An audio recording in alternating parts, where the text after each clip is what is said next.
বিসমিল্লাহির রহমানির রহিম। আমি ডক্টর মুরাদ মালেক, অ্যাক্সিস মেডিকেল স্কুলের পক্ষ থেকে আপনাদেরকে স্বাগতম।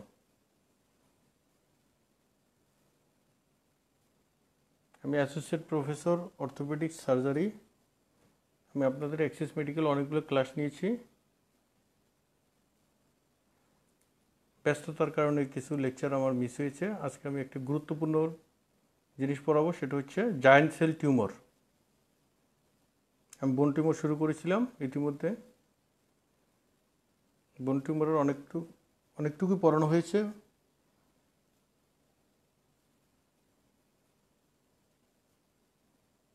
গতদিন আমি পড়িয়েছিলাম অস্টিওসার্কোমা। আজকে পড়বো আরেকটি গুরুত্বপূর্ণ টিউমার, সেটা হচ্ছে giant cell tumour.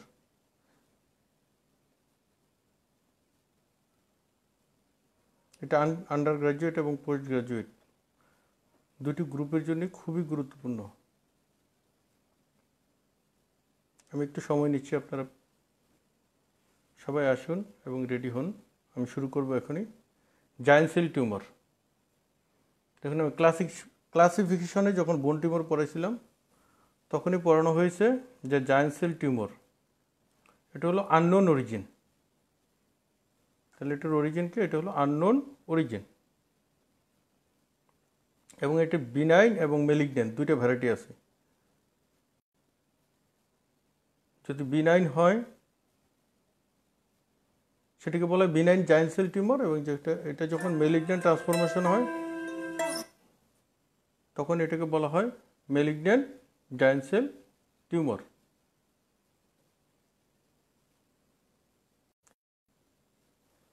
Giant cell tumour, দেখুন, জায়ান্ট সেল টিউমার হলো একটা অস্টিওলাইটিক বোন টিউমার। দেখুন, আমি আবারও বলছি, জায়ান্ট সেল টিউমার হলো একটা অস্টিওলাইটিক মিনস হলো এটা বোনসটাকে বাংলায় বললে খেয়ে ফেলে, এবং বোনসটাকে এমনভাবে ডেস্ট্রয় করে যে তখন ওই বোনসের অংশটা একটা জেলির মতো হয়ে যায়। আমরা যে জেলি, পাউরুটিতে জেলি খান বা এরকম জেলি যেরকম দেখতে, ওই বোনসের ওই অংশটা ঠিক ওরকম একটা জেলির মতো হয়ে যায় পুরো অংশটা, এবং পুরো অংশটা লাইসিস হয়ে যায়। এটা একটা অস্টিওলাইটিক বোন টিউমার। তাহলে আবারও বলছি, জায়ান্ট সেল টিউমার, এটার একটা নাম হলো অস্টিওক্লাস্টোমা। এটা আননোন অরিজিন। এটা বিনাইন হইতে পারে, মেলিগন্যান্ট হইতে পারে। ইউজুয়ালি 90%ই বিনাইন, 10% মেলিগন্যান্ট হতে পারে। যখন বিনাইন হয় তখন এটার নাম হয় বিনাইন জায়ান্ট সেল টিউমার, এবং যখন মেলিগন্যান্ট হয়ে যায় এটাকে বলা হয় মেলিগন্যান্ট জায়ান্ট সেল টিউমার। দেখুন, জায়ান্ট সেল টিউমার একটা অস্টিওলাইটিক, আমি আগেই বলছি, এটা বোনসটাকে লাইসিস করে ফেলে। এটা হয় ইউজুয়ালি না, এটা সবসময় after fusion of the growth plate. তার মানে কি? তার মানে হচ্ছে গ্রোথ প্লেট ফিউশন হওয়ার আগে কখনো জায়ান্ট সেল টিউমার হয় না। এটা মনে রাখবেন যে ইট always after fusion of the growth plate. একটা গুরুত্বপূর্ণ কথা। এছাড়া জায়ান্ট সেল টিউমার আরও 3টা ক্রাইটেরিয়া বলে 3E।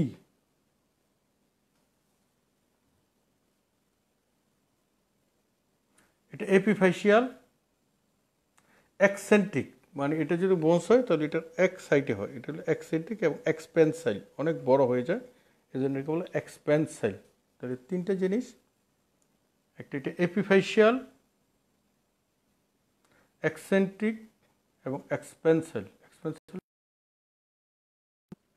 হয়ে যাবে, বড় হয়ে যাবে। এখন দেখুন, জায়ান্ট সেল টিউমার সাধারণত কোথায় হয়? আমি আরও 2 দিন আপনাদের পড়াইছি অস্টিওসার্কোমা, অস্টিওকন্ড্রোমা, ওগুলো যেই সাইটে হয় জায়ান্ট সেল টিউমার ওইগুলো তো বেশি হয়। যেমন অ্যারাউন্ড দ্য নি, lower part of the femur, upper part of the tibia, proximal humerus, distal radius, এই 4টা সাইট হলো জায়ান্ট সেল টিউমারের সবচেয়ে কমনের সাইট। আদার্স বোনসেও হতে পারে। তাহলে আমি কথাগুলো আবার বলছি। জায়ান্ট সেল টিউমার, এটার আরেকটা নাম হলো অস্টিওক্লাস্টোমা। এটা বিনাইন হতে পারে, মেলিগন্যান্ট হতে পারে। এটার অরিজিন কি? এটার অরিজিন হলো আননোন অরিজিন। এটা কখন হয়? এটা always after fusion of the epiphysis, এপিফেসিসের ফিউশনের পরে হয়। এটা কোন রিজন থেকে হয়? বোনসের এপিফেসিয়াল রিজন থেকে হয়। এটা 3E মনে রাখতে বলছি আমি, এপিফেসিয়াল, এক্সপেনসাইল এবং এক্সেন্ট্রিক। এবার আসে জায়ান্ট সেল টিউমারের ক্লিনিক্যাল ফিচার কি হবে। খুবই সহজ।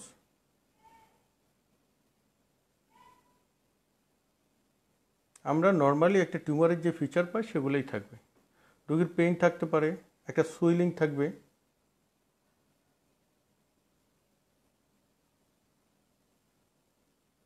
আর কিতে পারি অ্যানগোস ভেসাস থাকতে পারে, নাও পারে, যেহেতু এটা বিনাইন টিউমার। আমরা হাত দিলে কি পাবো?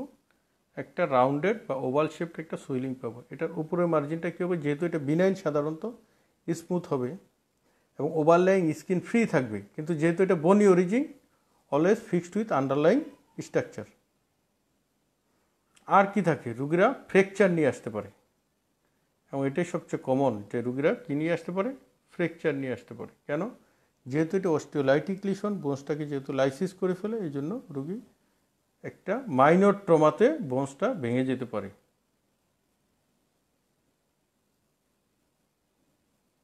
এবং এটা যদি ভেঙে যায় তাহলে এই ফ্র্যাকচারটার নাম হবে প্যাথোলজিক্যাল ফ্র্যাকচার। এটার নাম হবে কি? Pathological fracture. তাহলে সেম জিনিস আপনি কী থাকতে পারে? রোগীর সিমটম কী থাকবে? একটা সুইলিং থাকবে, পেইন থাকতে পারে, ফ্র্যাকচার নিয়ে আসতে পারে, এবং আপনি এক্সামিনেশন করে কী পাবেন? একটা ওভাল বা রাউন্ড শেপ একটা সুইলিং পাবেন। এটা সারফেসটা স্মুথ হবে, ওভারলাইং স্কিন ফ্রি থাকবে, কিন্তু আন্ডারলাইং স্ট্রাকচারের সাথে ফিক্সড থাকবে। আমরা কি ইনভেস্টিগেশন করতে পারি? কমপ্লিট ব্লাড কাউন্ট করতে পারি। এটা যে কোনো পরীক্ষা ইনভেস্টিগেশনে প্রথমে আমরা বলতে পারি। লোকাল পার্টের একটা এক্স রে করতে পারি। এটাই আপনাদের পরীক্ষা ধরবে। আমরা কি করতে পারি? যেখানে জায়ান্ট সেল টিউমার হয়েছে মনে হয়, এখানে কি করবেন? আপনি একটা লোকাল পার্টের একটা এক্স রে করবেন। এক্স রে ফাইন্ডিংস আপনি কী পাবেন জায়ান্ট সেল টিউমারে?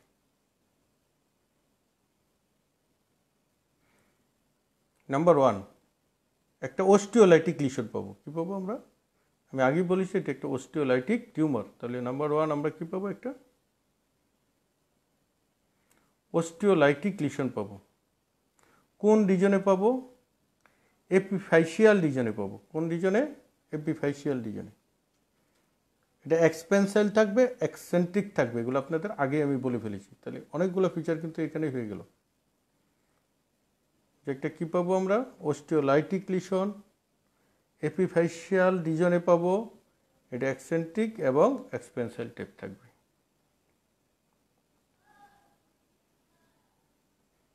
আর কী পাবো এক্সরেতে? এই লিশনটা একটা টিপিক্যাল ফিচার আছে, এটাকে বলে সোপ বাবল অ্যাপিয়ারেন্স। এটা আপনার পরীক্ষায় ধরবেই। এটাকে বলা হয় soap bubble appearance. Soap bubble appearance কেন হয়? এই যে অস্টিওলাইসিস, আমি আগেই বলছি, এই টিউমারটা কী হয়ে যায়? বোনসটাকে লাইসিস করে ফেলে, মানে জেলির মতো করে ফেলে, এবং এই টিউমারটার মাঝখান দিয়ে বনি সেপ্টাম ক্রস করে। Multiple bony septum across the tumour. তখন কি করে? এই টিউমারটার মাঝখানে মাঝখানে বনি সেপ্টাম থাকে, তখন টিউমারটা একটা লোকুলায় বাঘ হয়ে যায়। তখন এটা দেখতে সাবানের ফেনার মতো মনে হয়। এটাকে বলা হয় সোপ বাবল অ্যাপিয়ারেন্স। এটা আপনাদের পরীক্ষা ধরতে পারে যে হোয়াই সোপ বাবল অ্যাপিয়ারেন্স?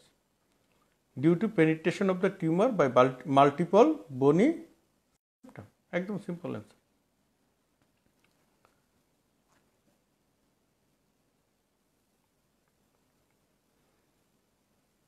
তারপরে দেখুন আমরা কি করব? চিকিৎসা, ট্রিটমেন্ট কি? দেখুন এটা আমি আগেই বলছি যে একটা টিউমার, এটা বোনসটাকে লাইসিস করে, এবং বোনসটার যে অংশটাকে টিউমারটা হয় ওটা একদম জেলির মতো হয়ে যায়। তো জেলিকে আমরা কী করতে পারি? চামচ দিয়ে উঠে নিয়ে আসতে পারি। এটা নাম হলো কিউরেট বা কিউরেটেস। তাহলে একটা বোনসের থেকে যদি আপনি এক জিনিসটা বুঝুন যে টিউমারটা এত বড়, এটাকে আমি কিউরেট দিয়ে কী করলাম? কিউরেটেস করে নিয়ে আসলাম। শুধু কিউরেটেস করে নিয়ে আসলাম, এটা একটা ট্রিটমেন্ট অপশন হতে পারে। তাহলে কিউরেটেস করে যে আপনি টিউমারটা নিয়ে আসলেন, এখানে কী হয়ে যাবে? একটা গ্যাপ হয়ে যাবে। এই গ্যাপের মধ্যে আমি কী করতে পারি? বোন গ্রাফট দিতে পারি। কী দিতে পারি? বোন গ্রাফট দিতে পারি। তাহলে এটা একটা ট্রিটমেন্ট অপশন হতে পারে যে কিউরেটেস অ্যান্ড বোন গ্রাফট। এছাড়া আমরা কি করতে পারি, কিউরেটেস করার পরে যে গ্যাপটা থাকে ওই গ্যাপটা ফিল আপের জন্য আমরা বোন গ্রাফট না দিয়ে বোন সিমেন্ট পাওয়া যায় পাউডারের মতো, এটা অনেক শক্ত হয়ে যায় দেওয়ার পরে, ওটাকে আমরা গুলিয়ে দিয়ে দিতে পারি, এটাকে বলে বোন সিমেন্ট। তাহলে দেখেন কিউরেটেস করতে পারি, শুধু কিউরেটেস অ্যান্ড বোন গ্রাফট করতে পারি, কিউরেটেস অ্যান্ড বোন সিমেন্ট দিতে পারি। আর কি আছে অপশন, যে আপনি যে লিম্বে হয়েছে ওই লিম্বটা কেটে ফেলে দিতে পারেন, এটা হলো লাস্ট অপশন। এম্পুটেশন করতে পারি, কী করতে পারি, এম্পুটেশন করতে পারি। তাহলে আবার ট্রিটমেন্টগুলো একটু খেয়াল করুন, পরে আমি ডিটেলস বলছি। আমরা শুধু কিউরেট করে টিউমারটাকে নিয়ে আসতে পারি, কিউরেটেস, অনলি কিউরেটেস। তাছাড়া কি করতে পারি, কিউরেটেস করে ওই গ্যাপটা ফিল আপের জন্য আমরা বোন গ্রাফট দিতে পারি, এটা নিজের শরীরে থেকে এবং অথবা অন্য জায়গা থেকে। অন্য জায়গা থেকে দিলে সেটার নাম হবে অ্যালোগ্রাফট, আর যদি পেশেন্টের নিজের শরীর থেকে দিই সেটার নাম হবে অটোগ্রাফট। তাহলে অনলি কিউরেটেস করতে পারি, কিউরেটেস অ্যান্ড বোন গ্রাফট করতে পারি, অথবা বোন না বলে এটাকে, তাহলে কিউরেটেস অ্যান্ড বোন সিমেন্ট দিতে পারি। আর লাস্ট অপশনকে আমরা এম্পুটেশন করে দিতে পারি, যেই লিম্বে হয়েছে লিম্বটাকে আমরা কেটে ফেলে দিতে পারি। আরেকটা জিনিস আপনারা মনে রাখবেন, আমরা যখনই কিউরেটেস করি তারপরে বোন গ্রাফট দেই বা বোন সিমেন্ট দেই, তার আগে কি করি, আমরা কিউরেটেস করার পরে টিউমারের যে বেসটা থাকে সেটাকে আমরা কেমিক্যাল কটারাইজেশন করি। কি করি, কেমিক্যাল কটারাইজেশন করে দিই। কী দ্বারা করি এটা আমি পরে আসছি, এবার আসি আবার চিকিৎসায় আমরা। তাহলে ট্রিটমেন্ট আমরা কি করতে পারি, মনোযোগ দিয়ে শুনুন। আমরা ট্রিটমেন্ট করতে পারি অনলি কিউরেটেস, সেখানে রিকারেন্স রেট 85%। আমরা করতে পারি curettage and bone graft, recurrence rate 40%, মানে আবার 40% ক্ষেত্রে হতে পারে, খেয়াল করুন। আর কি করতে পারি আমরা, কিউরেটেস অ্যান্ড বোন সিমেন্ট, সেখানে রিকারেন্স রেট অনলি 1%। আর আমরা কি করতে পারি, যেই লিম্বে জায়েন্ট সেল টিউমার আছে সেটা কেটে ফেলে দিতে পারি, এম্পুটেশন, সেটার রিকারেন্স রেট হলো 0%। লিম্বই নেই আর রিকারেন্স হবে করতে। দেখুন জায়েন্ট সেল টিউমারটা আবার আমি আপনাদেরকে একটু গুছিয়ে বলছি। তাহলে জায়েন্ট সেল টিউমার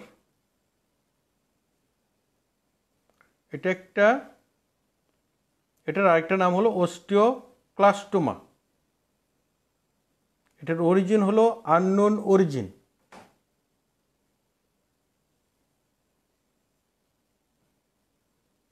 এটা বিনাইন হতে পারে, মেলিগনেন্ট হতে পারে। এটা যদি বিনাইন হয় সেটার নাম হলো বিনাইন জায়েন্ট সেল টিউমার, এটা যদি মেলিগনেন্ট হয় তাহলে এটাকে বলা হয় মেলিগনেন্ট জায়েন্ট সেল টিউমার। তাহলে আবার শুনুন, জায়েন্ট সেল টিউমার এর আরেকটা নাম হলো অস্টিওক্লাস্টোমা। এটা বিনাইন হতে পারে, এটা মেলিগনেন্ট হতে পারে, এটার অরিজিন হলো আননোন। এরপরে আমি বলছিলাম ইটস অলওয়েজ, এটা সব সময় after fusion of the growth plate, growth plate fusion হওয়ার পরে এটা হয়। এটা বোনসের এপিফাইশিয়াল রিজনে হয়। কোন রিজনে হয়, এপিফাইশিয়াল রিজনে। 3E বলছিলাম, এটা এপিফাইশিয়াল রিজনে হয়, এক্সপেন্সাইল হয় এবং এক্সেন্ট্রিক হয়। এটা টোটালি একটা অস্টিওলাইটিক টিউমার, মানে কি বোনকে লাইসিস করে ফেলে। তাহলে বোনসের এপিফাইসিস রিজনে যেখানে টিউমারটা হয় সেখানে বোনটা লাইসিস হয় এবং পুরো বোনসটা জেলির মতো হয়ে যায়। এটা হলো জায়েন্ট সেল টিউমারের বেসিক কথা। ক্লিনিক্যাল ফিচার কি পাবেন আপনি,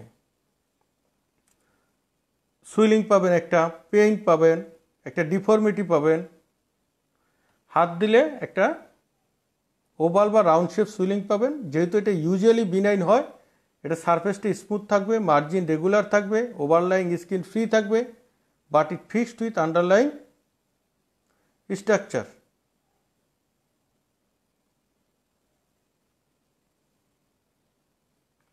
ইনভেস্টিগেশন কী করবেন, আমি ইনভেস্টিগেশন ওই সময় কমপ্লিট করিনি, এখন বলে দিচ্ছি পুরোটা। আমরা নর্মালি কমপ্লিট ব্লাড কাউন্ট করতে পারি, একটা normal X ray of the local part করতে পারি। তাহলে এক্স রেতে কী কী ফাইন্ডিংস পাবেন এটা আপনাদের পরীক্ষায় ধরবে। তাহলে আমি আগেই বলছি একটা অস্টিওলাইটিক লিশন পাবো। কোন রিজনে পাবো? এপিফ্যাসিয়াল রিজনে পাবো। এটা কোন ধরনের হবে? এটা এক্সেন্ট্রিক এবং এক্সপেন্সাইল হবে। এই চারটা প্রথমে বলবেন। তারপরে কি বলবেন? এটা সোপ বাবল অ্যাপিয়ারেন্স হবে, মানে পুরো টিউমারটা দেখতে মনে হবে সাবানের ফেনার মতো, সোপ বাবল অ্যাপিয়ারেন্স। দেখেন এটা হচ্ছে জেলি লাইক, পানির মতো। তারপরে এই টিউমারটা পুরাটাই মাল্টিপল বনি সেপ্টাম দ্বারা ক্রস হয়। তাহলে একটা টিউমারের মধ্যে যদি বনি সেপ্টাম চারদিক দিয়ে ক্রস করে তাহলে পুরো টিউমারটা কী হবে? মাল্টিপল লোকিউলিতে ভাগ হবে। তখন এটাকে দেখতে মনে হবে সোপ বাবল অ্যাপিয়ারেন্স। আপনাদের পরীক্ষায় ধরবে যেন হোয়াই সোপ বাবল অ্যাপিয়ারেন্স, তাহলে আপনারা বলবেন due to penetration of the tumor by multiple bony septum, এই জন্য এটা কি হয়েছে? Soap bubble appearances. এরপরে আর কি রেডিওলজিক্যাল ইনভেস্টিগেশন করে? আমরা সিটি স্ক্যান করতে পারি। গতদিন আপনাদের আমি পড়াইছি, সিটি স্ক্যান করি আমরা বনি এক্সটেনশন দেখার জন্য। এমআরআই করতে পারি। এমআরআই কেন করি আমরা? To see the soft tissue extension, এই টিউমারটা সফট টিস্যুতে এক্সটেন্ড করছে কিনা। এছাড়া আর কি করতে পারি? আমরা এফএনএসি করতে পারি, বায়োপসি করতে পারি, আমরা একটা চেস্ট এক্সরে করতে পারি। কেন? কারণ 10% ক্ষেত্রে জায়েন্ট সেল টিউমার মেলিগন্যান্ট হতে পারে। এই ইনভেস্টিগেশন করলে আপনাদের জন্য এনাফ। তাহলে কি আপনাদের বলতে হবে? Complete blood count, x ray of the local part. এক্সরেতে আমরা কি পাবো? একটা অস্টিওলাইটিক লিশন পাবো। কোন রিজনে পাবো? এপিফ্যাসিয়াল রিজনে পাবো। এটা কি ধরনের হবে? এক্সেন্ট্রিক এবং এক্সপেন্সাইল হবে। আর কি পাবো? এক্সরেতে আমরা সোপ বাবল অ্যাপিয়ারেন্স পাবো due to penetration of the tumour by multiple bony septum. একটা কথা বললেই হবে। এছাড়া কি করতে পারি? আমরা সিটি স্ক্যান করতে পারি, এমআরআই করতে পারি। কেন করতে পারি? CT scan to see the bony extension, MRI to see the soft tissue extension. Chest x ray করতে পারি টু সি দ্য মেটাস্টেসিস, যেহেতু 10% ক্ষেত্রে এটা মেলিগন্যান্ট হতে পারে। এখন দেখুন আমরা চিকিৎসা কি করব। আমি বলছি এটা একটা জেলির মতো হয়ে যায়। টিউমারটা যেখানে হয় বোনসের মধ্যে, বোনসটাকে লাইসিস করে পুরোটা একটা জেলির মতো হয়ে যায়। তাহলে আমরা এইখানে কি করি? আমরা জেলি কি করতে পারি? আমরা চামচ দিয়ে উঠে আনতে পারি। এই যে উঠায় নিয়ে আসলাম, এটাকে বলা হয় কিউরেটেস। তাহলে আপনি শুধু কিউরেটেস করলেন, আর কিছুই করলেন না, রেখে দিলেন। এটা একটা চিকিৎসা অপশন, কিন্তু রিকারেন্স রেট হাই। এটা 85% ক্ষেত্রে আবার রিকারেন্স হতে পারে। 85% ক্ষেত্রে আবার কি হতে পারে? রিকারেন্স হতে পারে।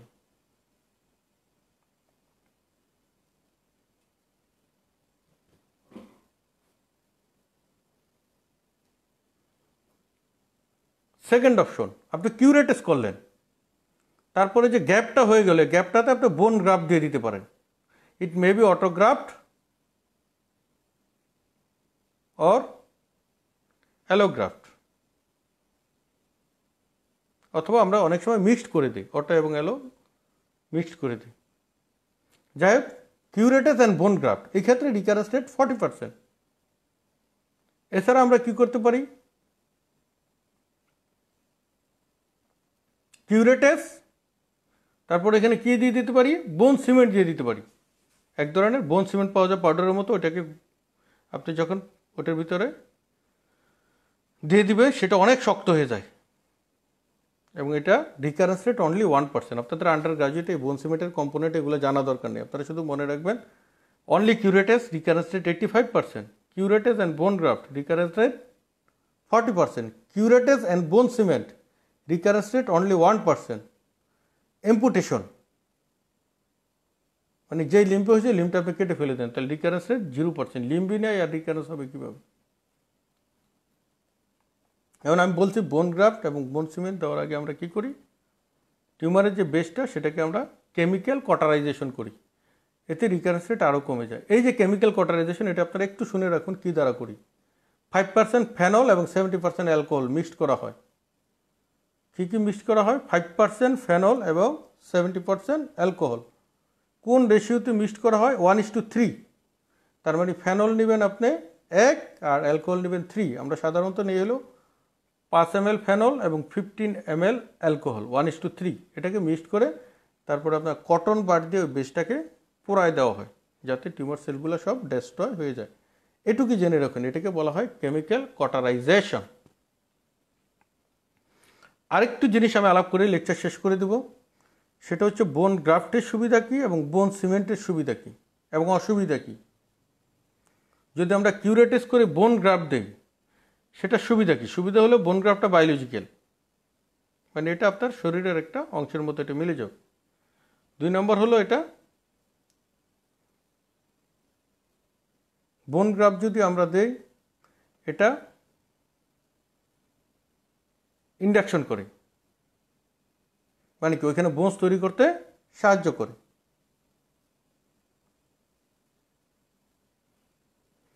এটা হলো, এই দুটো হলো সবচেয়ে বড় অ্যাডভান্টেজ। আর থার্ড অ্যাডভান্টেজ কি, যদিও আপনার রিকারেন্স হয় তাহলে রিভিশন সার্জারি পসিবল, যে আপনি আবার রিভিশন সার্জারি করতে পারবেন, আবার অপারেশন করা খুব সহজ।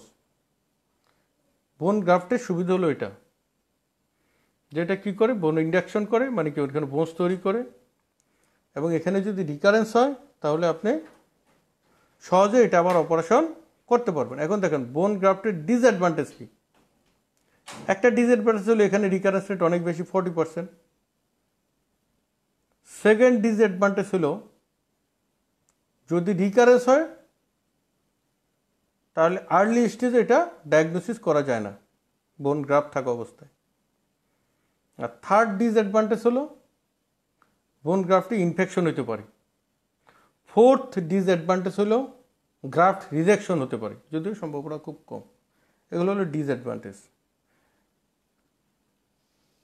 এখন আসুন আমরা বোন সিমেন্টের অ্যাডভান্টেজ কি। এই বোন গ্রাফটের যে ডিসঅ্যাডভান্টেজ ওগুলো হলো বোন সিমেন্টের অ্যাডভান্টেজ। বোন সিমেন্টের 1 নম্বর অ্যাডভান্টেজ হলো আপনার রিকারেন্স রেট খুবই কম, অনলি 1%। এটা সবচেয়ে বড় অ্যাডভান্টেজ। 2 নম্বর অ্যাডভান্টেজ হলো যদি রিকারেন্স হয় তাহলে আর্লি ডায়াগনোসিস করা যায়। 3 নম্বর অ্যাডভান্টেজ হলো এটাতে ইনফেকশন রেট খুবই কম। 4 নম্বর অ্যাডভান্টেজ হলো আর্লি মোবিলাইজেশন, আপনি সিমেন্ট দিলে রুগীকে একদিন পরেই মুভ করতে দিতে পারেন, হাঁটতে দিতে পারবেন।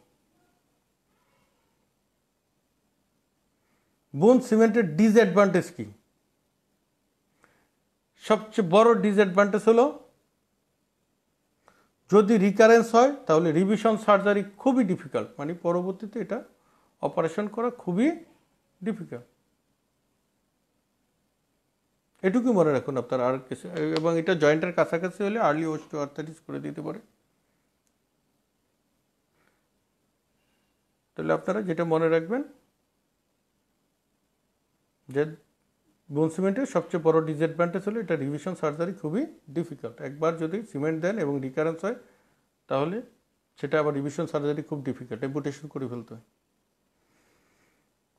এটুক জানলে আমার মনে জায়েন্ট সেল টিউমার সম্পর্কে আন্ডার গ্রাজুয়েটে মোর দ্যান এনাফ। আবার আমি বলছি জায়েন্ট সেল টিউমার, জাস্ট 5 মিনিটে আমি লেকচারটা শেষ করে দেব। জায়েন্ট সেল টিউমার, এটা আরেকটা নাম হলো অস্টিওক্লাস্টোমা। এটা একটা অস্টিওলাইটিক টিউমার, টোটালি একটা অস্টিওলাইটিক টিউমার।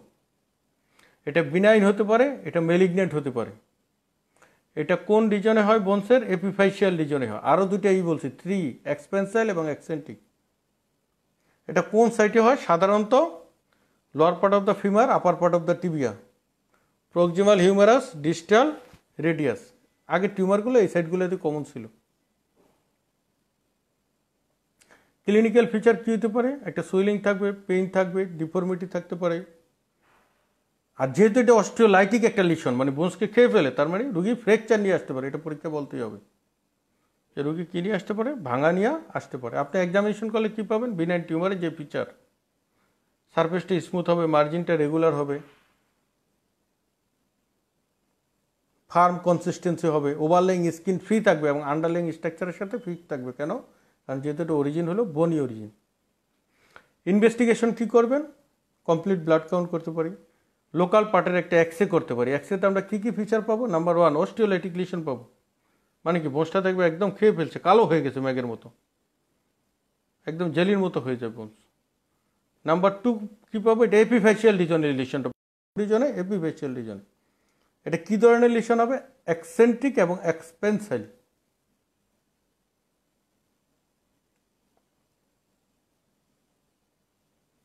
এক্সরেতে আর কি পাবো? সুপ বাবল অ্যাপিয়ারেন্স পাবো। কেন পাবো? Due to penetration of the tumour by multiple bony septum. Multiple bony septum তার এর চারদিক থেকে পেনিট্রেশন হয়, তখন এই টিউমারটা মাল্টিপল লোকুলিতে ভাগ হয়, সেটাকে দেখতে আপনার সোপ বাবলের মতো মনে হয়। এছাড়া কি ইনভেস্টিগেশন করতে পারি আমরা? সিটি স্ক্যান করতে পারি, এমআরআই করতে পারি। সিটি স্ক্যান কী জন্য করি আমরা? To see the bony extension, কত দূর এক্সটেন্ড করছে। এমআরআই কেন করতে পারি? To see the soft tissue extension. আর কি করতে পারি? একটা চেস্ট এক্সরে করতে পারি, কারণ 10% ক্ষেত্রে এটা ম্যালিগন্যান্ট হয়ে মেটাস্টেসিস হতে পারে লাংসে। এছাড়া কি করতে পারি আমরা? এফএনএসি করতে পারি, বায়োপসি করতে পারি। চিকিৎসা কি দিবেন? যেহেতু এটা জেলির মতো হয়ে যায়, আমি বলছি এটাকে কিউরেট করে নিয়ে আসতে পারি। তাহলে only curettage, recurrence rate 85%। Curettage and bone graft, recurrence rate 40%। মানে কি? কিউরেট করার পরে যে গ্যাপটা হলো, এই গ্যাপটাকে আমি বোন দিয়ে ভরে দিলাম, এটাকে বলে কিউরেটেস অ্যান্ড বোন গ্রাফট বা bone grafting. Recurrence rate 40%। Curettage and bone cement, মানে গ্যাপটাকে আমি সিমেন্ট দ্বারা ফিল আপ করে দিলাম, রিকারেন্স রেট 1%। কিউরেট, তারপর লাস্ট ছিল এম্পুটেশন, মানে যে লিম্ব হয়েছে কেটে ফেলে দিলাম, তাহলে রিকারেন্স রেট 0%। লিম্বই নাই আর রিকারেন্স হবে করতে। এবং আপনাদের বলছি আমি কিউরেট করার আগে, কিউরেট করার পরে বোন সিমেন্ট বা গ্রাফ দেওয়ার আগে আমরা ওই টিউমারের বেসটাকে কেমিক্যাল কটারাইজেশন করি। কেমিক্যাল কটারাইজেশন কী দ্বারা করা হয়? ফেনল এবং অ্যালকোহল, 5% ফেনল এবং 70% অ্যালকোহল। কোন রেশিওতে মিশানো হয়? 1:3। 5 ml ফেনল নিলে 15 ml আপনি নেবেন হলো অ্যালকোহল, 70% অ্যালকোহল। এটাকে মিক্সড করে কটন বাড দিয়ে পোড়ায় দেওয়া হয়, যাতে টিউমার সেলগুলো সব ডেস্ট্রয় হয়ে যায়। এরপরে আপনাদের বলছিলাম যে বোন গ্রাফট দেওয়ার অ্যাডভান্টেজ কী এবং ডিসঅ্যাডভান্টেজ কী। অ্যাডভান্টেজ হলো বোন গ্রাফট, তো এটা একটা বোনস, মানে বোনস কেটে আপনি বোনস দিচ্ছেন, এটা বায়োলজিক্যাল, এটা বনি ইন্ডাকশন করে, মানে বোনস তৈরি করতে সাহায্য করে।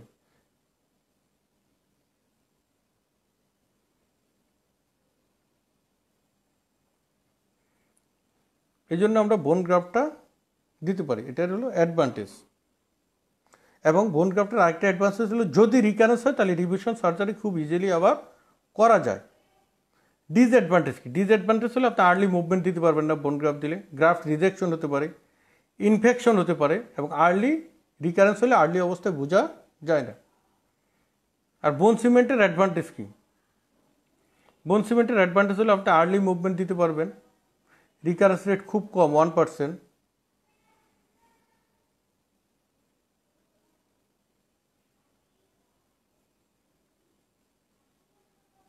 আর ডিসঅ্যাডভান্টেজ কি? ডিসঅ্যাডভান্টেজ আমি একটাই আপনারা মনে রাখবেন, সেটা হলো রিভিশন সার্জারি খুবই ডিফিকাল্ট। যে বোন সিমেন্টের মধ্যে যদি আপনার রিকারেন্স হয় তাহলে সেটা পরবর্তীতে অপারেশন করা খুব ডিফিকাল্ট হয়, ইম্পুটেশন করে ফেলতে। আমার মনে হয় যে জায়েন্ট সেল টিউমার আপনারা যতটুকু পড়াইছি খুব ভালোভাবে বুঝতে পারছেন, এইটুকুই আপনাদের জন্য এনাফ। আমি এর আগে বেসিক টিউমার পড়াইছি, টিউমারের বেসিক প্রিন্সিপাল, অস্টিওকন্ড্রোমা পড়াইছি, অস্টিওসার্কোমা পড়াইছি, আজকে পড়ালাম জায়েন্ট সেল টিউমার। আমি আসলে ব্যস্ততার জন্য আমার লেকচারগুলো ঠিক সময় মতো বা শিডিউল মতো নিতে পারি না, এই জন্য দুঃখিত। এবং আজকে জায়েন্ট সেল টিউমার পড়ানোর পরে হয়তো কবে আবার নেক্সট লেকচার নিব সেটা বলতে পারছি না। যদি পরবর্তীতে লেকচার নেই তাহলে আমি বোন টিবি এবং অস্টিওমাইলাইটিস এই দুটি আমার পড়ানোর ইচ্ছা আছে। তবে আপাতত আর লেকচার নিচ্ছি না, তার পরবর্তীতে আমি যখন লেকচার নিব সেটা আমি শিডিউল জানিয়ে দেব। আর যদি সেটা সম্ভব না হয় তাহলে এখানে হয়তো আজকে আমার লেকচার শেষ হয়ে যাবে। তবে আমার ইচ্ছা আছে যদি সময় করতে পারি, কারণ ব্যস্ততার জন্য আসলে হয়ে ওঠে না, আমি অনেকবার শিডিউল চেঞ্জ করেছি। তাহলে আমি বোন টিবি এবং অস্টিওমাইলাইটিস পড়াবো, কারণ বোন টিবি এবং অস্টিওমাইলাইটিস দুটি আন্ডার গ্রাজুয়েট এবং পোস্ট গ্রাজুয়েট দুটি গ্রুপের জন্য খুবই ইম্পর্টেন্ট। আর টিউমারের আরেকটা টিউমার পড়ানোর ইচ্ছা ছিল ইয়ং সার্কোমা, ওটা যদি আমি সময় পাই পরবর্তীতে পড়াই দেবো। তো আপনাদের যেটুকু পড়াইছি আন্ডার গ্রাজুয়েটে এটা আপনাদের জন্য এনাফ আমার মনে হয়। জায়েন্ট সেল টিউমার, অস্টিওসার্কোমা, অস্টিওকন্ড্রোমা এই তিনটে টিউমারের মধ্যে সাধারণত পরীক্ষা শেষ হয়ে যায়। আর বোন টিবি এবং অস্টিওমাইলাইটিস যদি আমি সময় হয় আপনাদেরকে পড়াবো ইনশাল্লাহ। ধন্যবাদ সবাইকে, আসসালামু আলাইকুম।